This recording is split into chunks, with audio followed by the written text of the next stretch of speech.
Hello student, आज हम इसमें सीखेंगे बीकॉम सेम 3 का कॉस्ट अकाउंट में जो मटेरियल 2 वाला चैप्टर हमारा चल रहा था उसमें हम आज सीखेंगे वेटेज एवरेज मेथड। इससे पहले हमने फीफो मेथड सीखा हुआ है। आज हम इसमें करेंगे एग्जाम्पल नंबर 5 जो वेटेज एवरेज मेथड वाला है। वैसे ये क्वेश्चन आपके टेक्स्ट बुक में दिया हुआ है पर हम एक बार इसको फिर से पढ़ लेते हैं। ओके, तो एग्जाम्पल 5 में जो वेटेज एवरेज मेथड है उसमें दिया हुआ है The following is the receipts and issues of a certain material in a factory for quarter ending on 31st March 2011. January 1st को हमको ओपनिंग बैलेंस दिया हुआ है 200 kg एट ₹2 पर kg। 4 तारीख को इशू है 100 kg। February 1st purchase 300 kg at ₹2.50 per kg। उसके बाद 6 डेट को इशू किया हमने 200 किलो 200 kg। 28 फरवरी को इशू किए 100 kg। मार्च 4 अगेन हमने परचेज किया है 200 kg at ₹3 per kg। And 16 date को अगेन इशू किए हैं 150 kg। From above mention information you are required to prepare stock register assuming that priced on weightage average method and find the value of closing stock on 31st March 2011। तो ये हमारा जो question दिया हुआ है example number 5 है, ये हमारे टेक्स्ट बुक में है। मैंने यहाँ पे पूरा सॉल्यूशन किया हुआ है, ये सॉल्यूशन मैं आपको एक्सप्लेन करता हूँ। पर एक बार जैसे मैंने आपको फीफो वाले मेथड में समझाया था कि जब भी हम नया परचेज करते हैं उस टाइम हमको थोड़ा ध्यान देना पड़ता है कि जो पहले बैलेंस में स्टॉक पड़ा हो वो नीचे कैरी हो जाता है हमेशा नए परचेज के टाइम पे। इस मेथड में जो यूनिक चीज़ है, इस मेथड की जो सबसे अलग बात है वो क्या है, इस मेथड में पहली बात तो जब भी आप नया परचेज करोगे आपको एक फॉर्मूला अप्लाई करना पड़ेगा। वो फॉर्मूला ये है, हम सम तो कर रहे हैं पर मैं आपको एक बार फॉर्मूला खाली पहले बता दूं वेटेज एवरेज का फॉर्मूला क्या है। देखो ये फॉर्मूला कब यूज होगा, ये फॉर्मूला यूज होगा जब भी हम नया परचेज कर रहे होंगे। ओके, तो फॉर्मूला है weightage average is equals to P1 Q1 plus P2 Q2 upon में Q1 प्लस Q2। अब ये P1 Q1 क्या है तो हम क्या बोलेंगे, P1 मीन्स परचेज, जो पहली परचेज रहेगी हमारी फर्स्ट परचेज वो, और Q1 जो पहली हमारी क्वांटिटी होगी वो। जब भी आप नया परचेज करते हो उसके पहले की जो आपके बैलेंस में परचेज का जो रहेगा स्टॉक वो, ठीक है, और क्वांटिटी वो देखनी है। और P2 जो रहेगी और Q2 जो हमारा होगा नया परचेज, अपॉन में आएगा Q1 Q2 पहले वाली क्वांटिटी और न्यू वाली क्वांटिटी। अब ये कैसे होगा वो आप एग्जाम्पल में अंदर आप समझोगे अच्छे से। ये हमारी फर्स्ट परचेज, ये फर्स्ट क्वांटिटी, और ये पहला जो प्राइस रहेगा वो और दूसरी क्वांटिटी, अपॉन में आएगा Q1 Q2 पहली क्वांटिटी और दूसरी वाली क्वांटिटी। ओके, तो हम स्टार्ट करते हैं अभी इसमें फॉर्मूला, उसमें जैसे जैसे आती जाएगी हम देखते जाएंगे। तो सबसे पहले जैसे हम बनाते हैं, फीफो में हमने टेबल बनाया था, हम वैसे ही टेबल प्रिपेयर करेंगे। देखिए जो बेसिकली 4 कॉलम्स बनाते हैं वो बनाएंगे, डेट, रिसिप्ट, इश्यूज, बैलेंस। फिर रिसिप्ट में आप चाहो तो इसमें 4 कॉलम बना सकते हो, रिसिप्ट में भी और इश्यू में भी।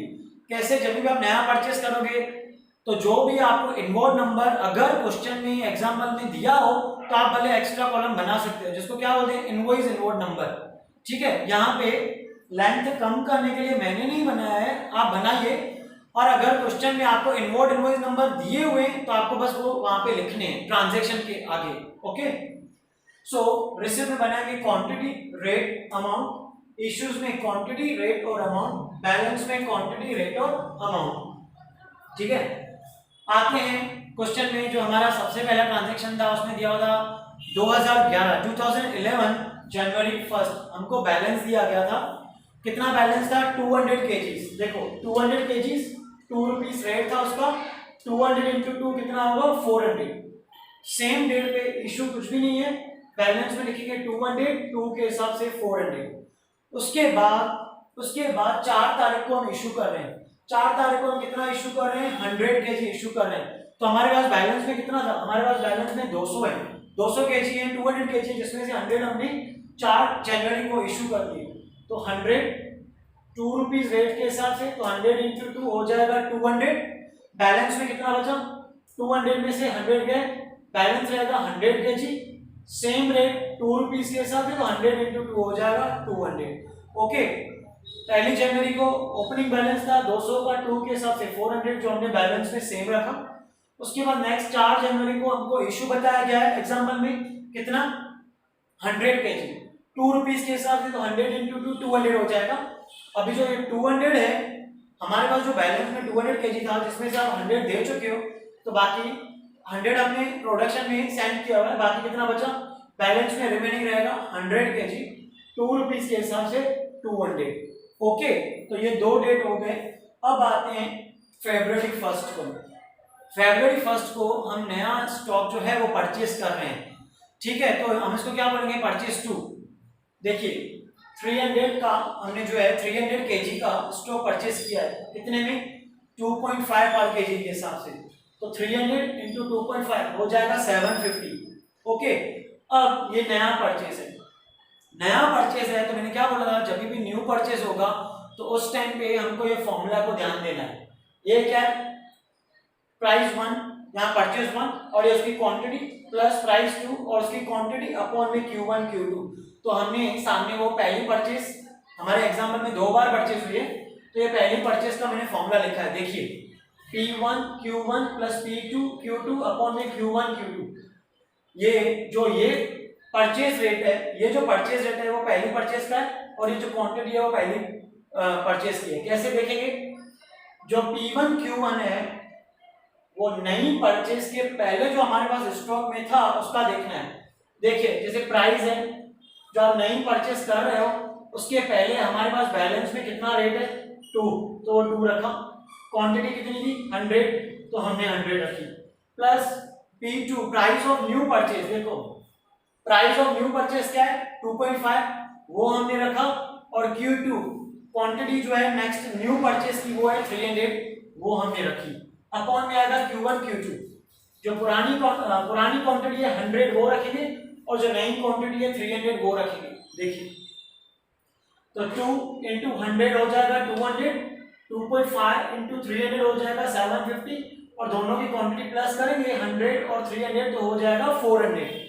अब इन दोनों का प्लस कीजिए 200 प्लस 750 अपॉन में 400, तो नया प्राइस मिलेगा 2.375।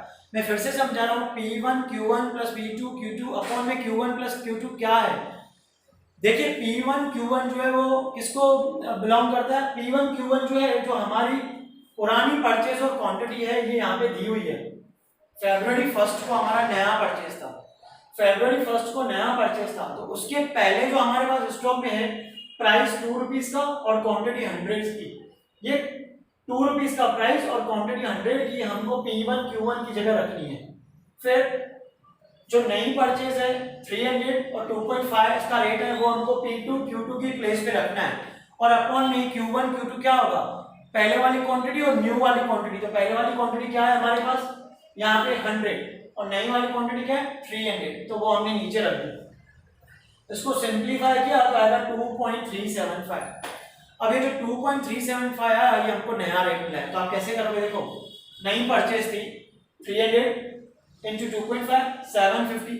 अब हमारे पास पहले बैलेंस कितना पड़ा है 100 और नया कितना आया 300, तो 100 और 300 टोटल मिला के हो जाएगा 400 kg, और नया रेट जो आपने निकाला था 2.375। अब ये रेट चलेगा 400 इंटू 2.375, तो ये आएगा 950।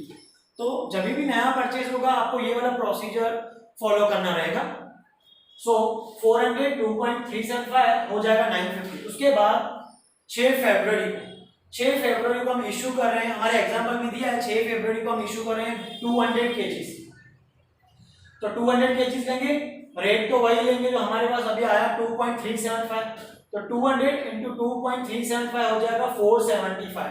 ओके, अब पहले स्टॉक पड़ा था 400 जिसमें से इशू किया 200, तो बाकी रिमेनिंग कितना रहेगा 200 बैलेंस में, और रेट वही 2.375। तो 200 इंटू 2.375, तो इसमें टोटल हो जाएगा 475 मल्टीप्लाई करने से 200 इंटू 2.375 मल्टीप्लाई करेंगे तो हो जाएगा 475। मतलब ये मेथड में नई परचेस के टाइम पे लीफो या फीफो के जैसे वो झंझट नहीं रहेगा कि आपको पहले वाला नीचे कैरी करना पड़ेगा, वो चीज इसमें नहीं रहेगी, ठीक है। बस जो रिमेनिंग बैलेंस रहेगा हमको वो वहां पे रखना है। उसके बाद आफ्टर 6 डेट 28 डेट जो है, उस 28 डेट को हम फिर से 100 जो है वो इशू कर रहे हैं 100 रेट वही अप्लाई होगा 2.375। जब तक नया परचेज नहीं होगा तब तक वही रेट चलता रहेगा। 100 kg 2.375, तो 100 इंटू 2.375 कितना हो जाएगा 237.50। 100 इशू किया 2.375 के हिसाब से तो हो जाएगा 237.50। अभी देखिए बैलेंस में पड़ा 200 था, जिसमें से आप 100 लेके आए इशू किया, तो बाकी हमारे पास रिमेनिंग बैलेंस क्या रहेगा 100 2.375 के हिसाब से हो जाएगा 237.50। ओके, वही रेट चलता रहेगा जब तक नया परचेज नहीं हो। जब नया परचेज हुआ था उसके बाद हमारी 2 बार तो इशू हो चुके हैं, 6 तारीख को भी और 28 को भी हमारा इशू हो चुका है। अब आते हैं मार्च 4 पे, यहाँ पे हमारी नई परचेज। मार्च 4 पे नया परचेज है 200 kg, जिसका रेट है 3। 200 इंटू 3 कितना हो जाएगा 600। 200 kg इंटू पर केजी 3 के हिसाब से कितना हो जाएगा 600। इशू में तो कुछ आएगा नहीं। जब बारी आएगी बैलेंस में तो आपको फिर से फॉर्मूला अप्लाई करना पड़ेगा। फिर से वही फॉर्मूला होगा, weightage average equals to P1 Q1 plus P2 Q2 upon में Q1 प्लस Q2। मैंने क्या बताया, क्योंकि नया परचेज है तो नए परचेज के टाइम पे जो नया क्वांटिटी और रेट होता है वो तो हम देखेंगे ही देखेंगे, ठीक इसके पहले जो हमारे पास बैलेंस पड़ा है क्वांटिटी और रेट का वो भी देखेंगे, जिसको हम P1 Q1 बोलते हैं। तो देखिए बैलेंस में अभी आप मार्च 4 को नया परचेज कर रहे हो, तो इसके पहले 28 डेट का बैलेंस देखेंगे। 28 का बैलेंस देखो, तो 28 को बैलेंस में 100 kg, उसका रेट है 2.375। तो रेट क्या होगा P1 2.375 और Q1 क्या होगा क्वांटिटी 100। फिर प्लस करके P2 Q2 क्या होगा, नया प्राइस 3 रुपीस का और नया क्वांटिटी जो Q2 होगा वो होगा 200 का। P1 Q1 यहां से हमने लिया 2.375 और 100 परचेज के ठीक पहले का जो बैलेंस होता है स्टॉक में वो, ठीक है। उसके बाद प्लस करके P2 Q2, तो P2 क्या होगा नया परचेज के टाइम का जो रेट है वो, और Q2 क्या होगा क्वांटिटी, Q2 होगा क्वांटिटी 200 अपॉन में Q1 Q2 क्या होगा, Q1 होगा जो पहले वाली क्वांटिटी है, ठीक है, पहले वाली क्वांटिटी है 100 और Q2 क्या होगा जो नई वाली क्वांटिटी है 200। ये अब इनको सिंपलीफाई कीजिए, 2.375 मल्टीप्लाई 100 हो जाएगा 237.50 प्लस 200 इंटू 3 हो जाएगा 600 अपॉन में आएगा 300। इन दोनों का प्लस करेंगे आएगा 837.50 अपॉन में 300। तो नया रेट क्या मिलेगा, नया रेट मिलेगा 2.79। अब ये नया रेट 2.79 चलता रहेगा। देखिए मार्च 4 को परचेज किया 200, 3 के हिसाब से मल्टीप्लाई करो तो 200 मल्टीप्लाई 3 हो जाएगा 600। ओके, अब पहले वाला स्टॉक था 100 और नया वाला है 200, दोनों मिला के कितना हो गया 300। यहाँ पे स्टॉक प्लस हो जाएंगे 100 और 200, नया हो गया 300 और रेट ये चलेगा 2.79 वाला रेट चलेगा।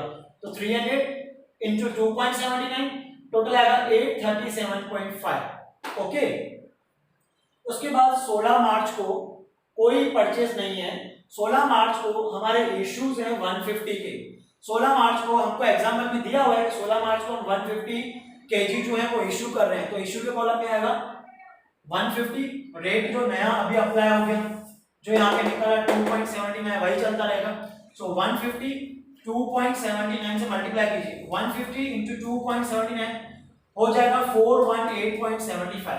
ओके, अभी देखो 300 का बैलेंस था, 150 हमने इशू कर दिया, तो बाकी कितना बचेगा, बैलेंस में बचेगा 150, रेट वही चलता रहेगा 2.79, दोनों का मल्टीप्लाई कीजिए तो आएगा 418.75। ओके, अब हमारा जो एग्जाम्पल है वहां पे हमको 16 तारीख के ट्रांजैक्शंस दिए हुए हैं। एग्जाम्पल में आपको 16 मार्च के ट्रांजैक्शन दिए हुए हैं, उसके बाद न कोई रिटर्न का बताया हुआ है न कोई शॉर्टेज हुई है। 16 मार्च को ट्रांजैक्शन कंप्लीट होते हैं, पर उसने एग्जाम्पल में क्या बोला था लास्ट लाइन में कि एक तो वेटेज एवरेज से सोल्व कीजिए, दूसरा क्या बताया, दूसरा ये बताया था कि 31 मार्च को हमारे पास रिमेनिंग स्टॉक कितना है वो ढूंढिए। तो 31 मार्च को, अभी 16 को उसने ट्रांजैक्शन बताए हुए, तो मैं क्या करूंगा 31 मार्च लिखूंगा, उस दिन कोई परचेज नहीं है, कोई इशू नहीं है, तो आपको क्या करने का, जो 16 को हमारा बैलेंस है वो नीचे कैरी करके आओ। देखो 16 को हमारे में क्वांटिटी कितनी है 150 को नीचे कैरी कर देंगे, रेट क्या चल रहा था 2.79, दोनों का मल्टीप्लाई क्या होगा 418.75, 150 into 2.79 हो जाएगा 418.75। ओके, कहने का मतलब ये है कि 31 मार्च को जो लास्ट ट्रांजैक्शन आपको दिया हुआ है बस वो नीचे कैरी करना है। 16 तारीख को जो तीन चीजें दी हुई हैं, बैलेंस 150, रेट 2.79, टोटल अमाउंट 418.75, वो हम इसमें कैरी करेंगे। अभी आपको जो मैंने फीफो में समझाया था टोटल कीजिए, पहले रिसिप्ट जो है रिसिप्ट की क्वांटिटी का टोटल करेंगे, रिसिप्ट की क्वांटिटी का टोटल करो तो 200, 300 और 200 700 होगा। रिसिप्ट की अमाउंट का टोटल करो 400, 750, 600 1750 होगा, ठीक है। उसके बाद इशू की क्वांटिटी का टोटल करेंगे तो 550, इशू के अमाउंट का टोटल करो तो आएगा 1331.25, और बैलेंस में सिर्फ लास्ट डेट का जो होता है बैलेंस वही नीचे लेके आते हैं टोटल में। 31 मार्च को हमारे बैलेंस की क्वांटिटी में टोटल क्या था 150 दिखा है, वो 150 नीचे कैरी करेंगे। अमाउंट क्या दिखा रहा था 418.75, तो वही कैरी करेंगे 418.75। अभी सम करेक्ट है कि इनकरेक्ट, वो हम कैसे देखेंगे, जैसे फीफो में देखा था रिसिप्ट की क्वांटिटी में से मतलब 700 में से इशू की क्वांटिटी 550 माइनस करेंगे, 700 में से 550 गए तो ये क्वांटिटी आपको मिल जाएगी 150। उसके बाद रिसिप्ट की जो अमाउंट है 1750, उसमें से ये अमाउंट माइनस करो 1331.25, तो आ जाएगा 418.75, जो हमारा आंसर टैली हो जाएगा। आप देखिए इसमें कोई भी डाउट हो तो आप मुझे मैसेज कर दीजिए। Okay, bye.